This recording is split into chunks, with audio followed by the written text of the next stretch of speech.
Israeli Prime Minister had some choice words about the United States, calling this resolution, quote, shameful, and says that it will make the peace process harder, not easier. Here to explain, David Keyes, spokesman for Prime Minister Netanyahu, joining us from Jerusalem, where it is already late Christmas night. David, thanks for being with us. Thanks for having me. It was Robert Frost who said betrayal is the worst word in the English language. Does that apply here? Did the Obama administration betray Israel? I think what we're seeing is an abandonment of Israel and an abandonment of a long-standing American policy.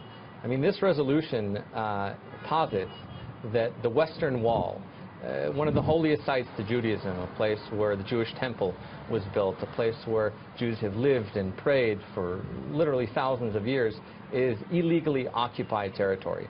That's absurd, that's delusional, that's amoral, that's ahistorical.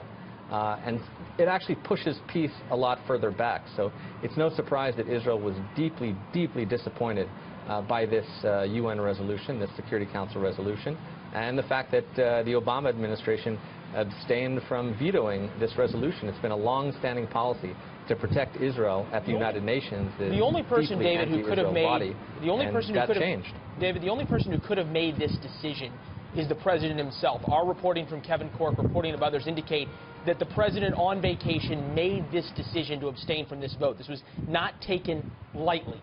The question is, and it's no secret, that the prime minister and the president have had, shall we say, a frosty relationship, and clearly it has gotten even frostier now. Do you think this was personal? Was this the president of the United States taking a parting shot at the prime minister of Israel? Well, we have rather ironclad information from sources in both the Arab world and internationally that this was a deliberate push by the United States, and in fact they helped create the resolution in the first place.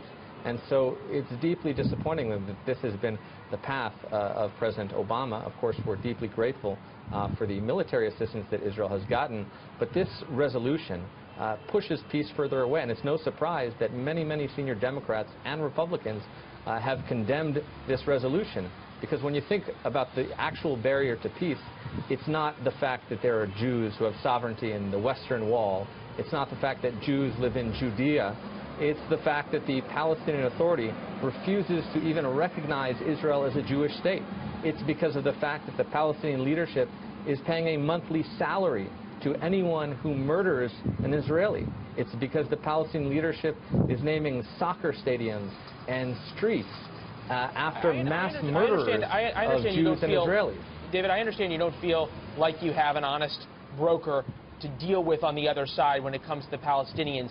Ben Rhodes, the president's deputy national security advisor, on a conference call with a number of journalists, said that really the Israelis brought this upon themselves and said, hey, look, we didn't feel like Prime Minister Netanyahu ever negotiated in good faith, continued settlement expansion, sometimes against the wishes of the United States, always against the wishes of the United States, and said, hey, this is the last thing that we had to try to make it clear that we felt the Israelis were not exactly living up to their end of the bargain. Your response?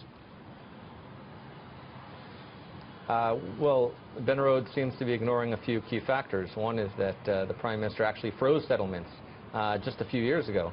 The fact that the Prime Minister has called literally hundreds of times to meet with President Abbas for peace, and the answer has always been no. That's a tragedy, because peace is going to come from mutual recognition. It's going to come from respecting others. It's going to come from understanding the narrative of the other. And so long as the Palestinian leadership refuses to recognize a Jewish state in any boundaries, that actually remains the barrier to peace. So it's not the fact that some Jews are living in Judea, that there are communities of people. For folks who don't follow the peace process intimately, and for folks who, a lot of people say, hey, whatever happens to the UN doesn't really matter because they haven't done anything that consequential in a long time, what is the real negative effect? What is the real world effect on Israel that this resolution has? Why are you so worried about it?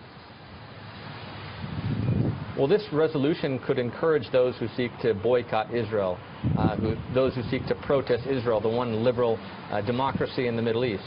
This actually gives a tailwind to those who are seeking to isolate Israel. Of course, there's a totally contrary trajectory taking place, and that is that many countries around the world are actually coming to Israel because of our expertise in counterterrorism, because of our expertise in technology. But the idea that Jews living in Judea is the barrier to peace, I mean, when Israel took out every single Jew living in Gaza, disinterred bodies from the ground, it didn't get peace. It got a theocratic terrorist organization calling for Israel's genocide. So it's a lot more complex than that particular issue. It's an issue. It can be solved, but it takes two to tango. And so long as Israel continues to call for peace and the Palestinians continue to reject and rather indoctrinate their children with the idea that it's better to kill an Israeli than to live at peace with an Israeli, that is going to remain the real barrier to peace. And it's a tragedy for both peoples. Mr. Keyes, appreciate your time, sir. Happy Hanukkah to you and yours, and appreciate you taking this Hanukkah night to be with us. Happy Hanukkah. Merry Christmas. Merry Christmas. All the best. Bye-bye.